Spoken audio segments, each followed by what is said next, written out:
जय श्री कृष्ण।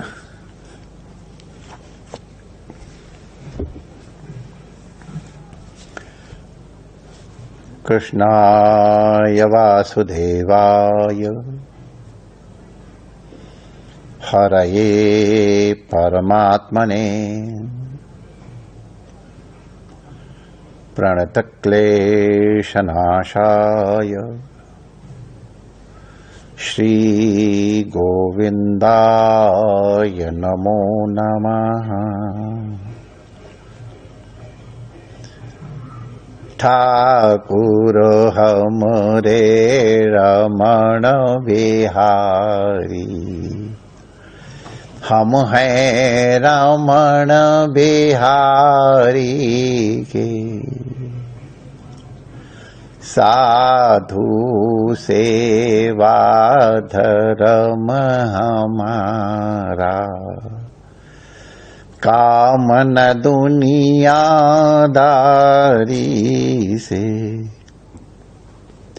कोई भला कहो चाहे बुरा कहो, हम हो चुके रमण बिहारी के, हम हो चुके यमुना मैया के, हम हो चुके सद्गुरु प्यारे के, हम हो चुके रमण बिहारी के। श्री रमण बिहारी लाल की जय, श्री यमुना मैया की जय, पूज्य सद्गुरुदेव भगवान की जय, सर्व संत हरिभक्तन की जय, आज के आनंद की जय। जय जय श्री राधे।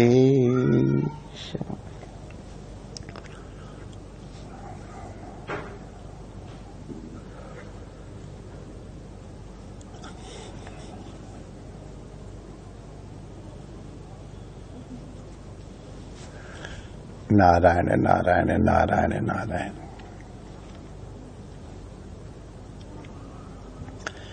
जीवन में कितनी सावधानी रहनी चाहिए।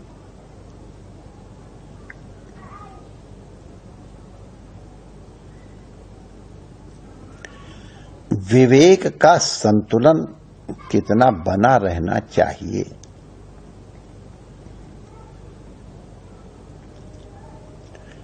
ये दो घटनाएं आपको सुना करके इनका पोषण करना चाहता हूं। महर्षि घोर के दो पुत्र थे, एक का नाम था कण्व और एक का नाम था प्रगाथ। कण्व बड़े थे, प्रगाथ छोटे थे।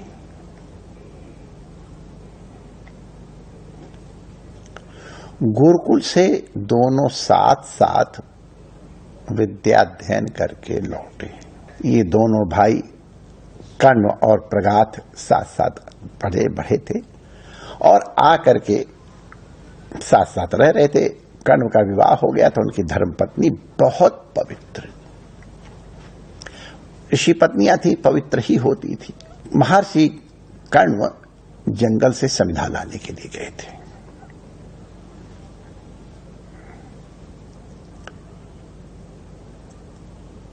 प्रगाथ को शामगान में श्रम पड़ता है। कहते खूब वैदिकों के इसलिए घी खूब खिलाया जाता है ताकि बोल सके। दूध में घी डाल के पिलाते हैं, बोल सके, जिसमें उसकी ध्वनि का बड़ा महत्व है वैज्ञानिक दृष्टि से भी।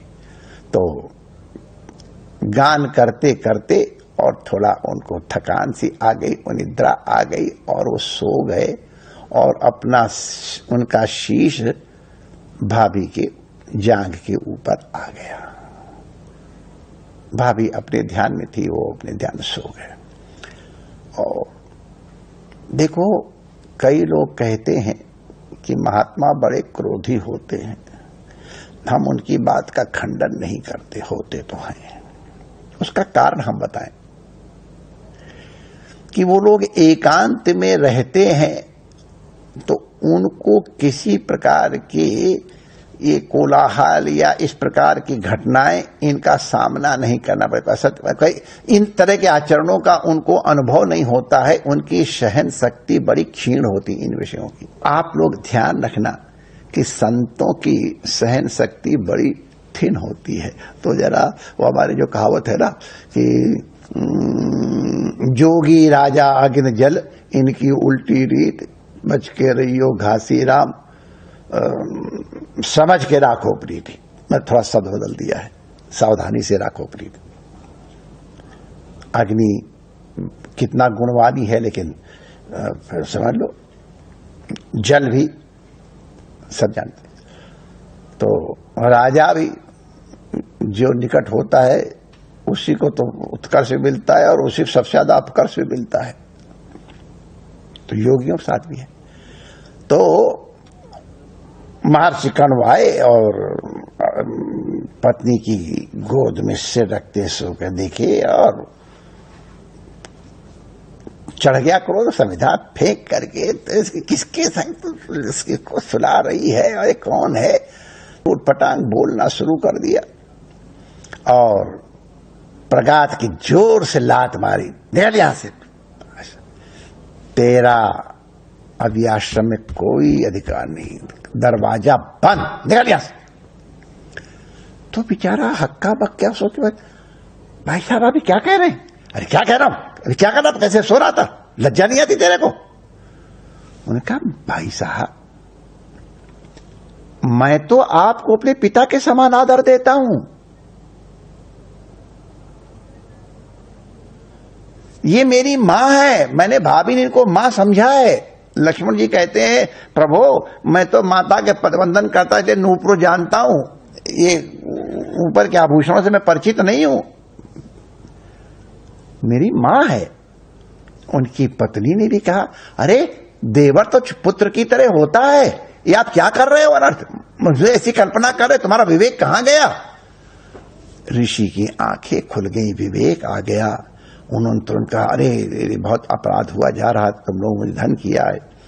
उसको गले लगाया पुत्र को, अरे वाह मेरा भैया है, मेरे भैया तो मुझे क्षमा करना, मुझसे बड़ा अपराध हो रहा है। तो उनकी पत्नी कहते भैया नहीं है, ये पुत्र है तुम्हारा। अच्छा बेटा अब आज से तुम मेरे पुत्र हुए, मैं तुम्हारा पिता हुआ, ये तेरी जननी है, पुत्र तुम्हारा कल्याण हो। तब वहां एक श्लोक आया, सहसा न विदधीत क्रियाम, सहसा कोई क्रिया मत कर लिया करो, तत्काल कोई निर्णय मत कर लिया करो। पहले व्यापार के लिए लोग जाते थे, बहुत बहुत दिनों तक लौट के आते थे, पानी के जहाजों में जाते थे। सिंधबाद की कथाएं आप लोगों ने सुनी हैं। तो एक व्यापारी अपने व्यापार के लिए गया था और किसी से मुझको प्रसाद रूप में मिला था पूरा कि सहसा विदधीत क्रिया, सहसा कोई क्रिया ना करे। तो वो उसने एक लोहे की मुस्लिम रख करके ऐसे करके छप्पर में गाड़ दिया था। व्यापार करके लौट के, उसमें तो मोबाइल फोन या टेलीग्राफ ये सब कुछ थे नहीं, पत्र से पहले ही पहुंच गया।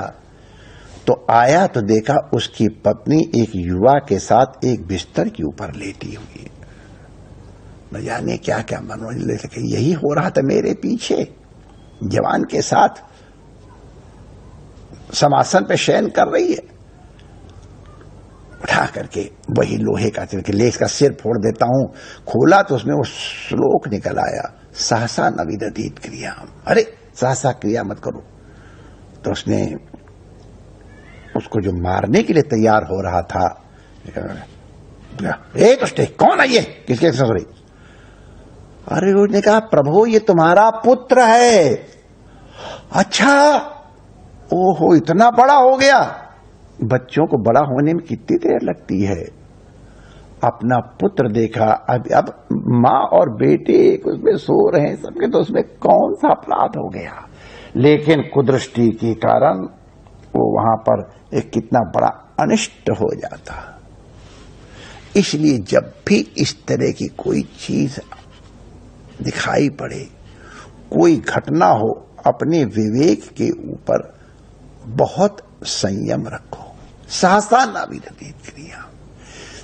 ऐसे रामायण में हम लोगों ने देखा, बेचारे उस राजा का कोई अपराध नहीं था, राक्षस ने आकर के अपवित्र भोजन बनाया था ब्राह्मणों को खिलाने के लिए, राजा को पदच्युत करने के लिए। ब्राह्मणों ने सहसा श्राप दे दिया, वंश के सहित तुम राक्षस हो जाओ। तब आकाशवाणी कहना, अरे तुमने विचार करके श्राप नहीं दिया, राजा का कोई अपराध नहीं। तब ब्राह्मणों को पश्चाताप हुआ। तो इसलिए सहसा न विरहित क्रिया बड़ी प्रसिद्ध घटना है, कथा हमने सुनी है कि एक मैया का बच्चा सो रहा था, उस मैया ने नेवला पाल रखा था। नेवला पाल रखा था तो बच्चे के पास बैठा, मैया जल लेने के लिए गई घड़ा भर करके, और इस बीच में एक सांप उस बच्चे की तरफ बढ़ रहा था। तो नेवला ने बच्चे की रक्षा के लिए सांप से युद्ध करके उसको मार के फेंक दिया, काट दिया। उसका खून मुंह में लगा था और उत्सुकता में मालकिन की आवाज सुनने पर दौड़ा दौड़े बाहर आया। मालकिन ने देखा इसके मुंह पे रक्त लगा हुआ है, अरे इसने मेरे बच्चे को खा लिया, और भरा हुआ घड़ा उस नेवले पे मार दिया। बेचारा वहीं कुचल के मर गया। अंदर जाके देखती है कि बच्चा तो सुरक्षित सो रहा है, सांप के टुकड़े टुकड़े पड़े हैं। उसको दुख हुआ। तो भैया जीवन में सावधानी हटी और दुर्घटना हुई। अत्यंत सावधान होकर के कुछ भी कहने से पहले सोच लो। बहुत बार देखा है, तुम्हारा इंटेंशन वो नहीं है, लेकिन तुम्हारे मुंह से शब्द ऐसे निकल जाते हैं कि उनका बड़ा भयंकर परिणाम होता है। तलवार का घाव तो मिट जाता है, शब्द का घाव भरता नहीं, बहुत पीड़ा देता है। इसलिए वाणी का बहुत सावधान, ऐसी वाणी बोलिए मन का आपा खोए, और उनको शीतल करे आपो शीतल होए। जानबूझ करके किसी का अपमान करने के लिए, जानबूझ करके किसी को पीड़ा देने के लिए शब्द का प्रयोग न करो। शब्द तो ब्रह्म है, सदुपयोग करो। अगर कुछ कहना भी है तो उसको जैसे कुनैन की दवाई पे शक्कर लपेट के लगा दी जाती है, वैसे ही कुछ ऐसा कहना भी हो तो इस ढंग से कहो कि सुनने वाले को कष्ट न हो।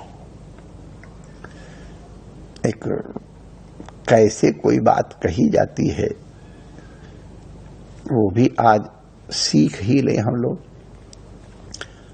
एक राजा साहब थे, उनको अपने ज्योतिषियों को अपना कुंडली दिखाई तो जो ज्योतिषी आए कहें, राजा साहब आपके तो सारे परिवार वाले आपके सामने ही मर जाएंगे। अब राजाओं की बुद्धि, या उसको दे दंड दो, सबको दंड दे देते थे, कुछ भी दंड देते होंगे। एक ज्योतिषी आया और उसने कहा कि इसको कुछ विवेक का प्रयोग करके कहना होगा। तो कुंडली दे के कहता है, राजा साहब हम तो धन्य हैं, ऐसी कुंडली तो हमारे हाथ में कभी, बड़ी अद्भुत कुंडली है, वाह, अच्छा, बहुत बढ़िया। आपकी आयु आपके परिवार के सब सदस्यों से भी अधिक है, वाह वाह वाह वाह, शाबाश, इसको एक हाथी इनाम दिया जाए। बात में कोई अंतर नहीं है यथार्थता में, लेकिन कहने का ढंग, हमारे बड़ों ने कहा है, बातन हाथी पाइए बातन हाथी पाए। अगर ढंग से कहा तो एक हाथी पाएंगे, और नहीं तो हाथी के पैर पीछे सिर दे दिया जाएगा। तो भैया भजन करने वालों को तो खास तौर से अपने जीवन में बहुत सावधानी रखनी चाहिए। आचार में, विचार में, आहार में, व्यवहार में और विवेक के साधन में। जय श्री कृष्ण।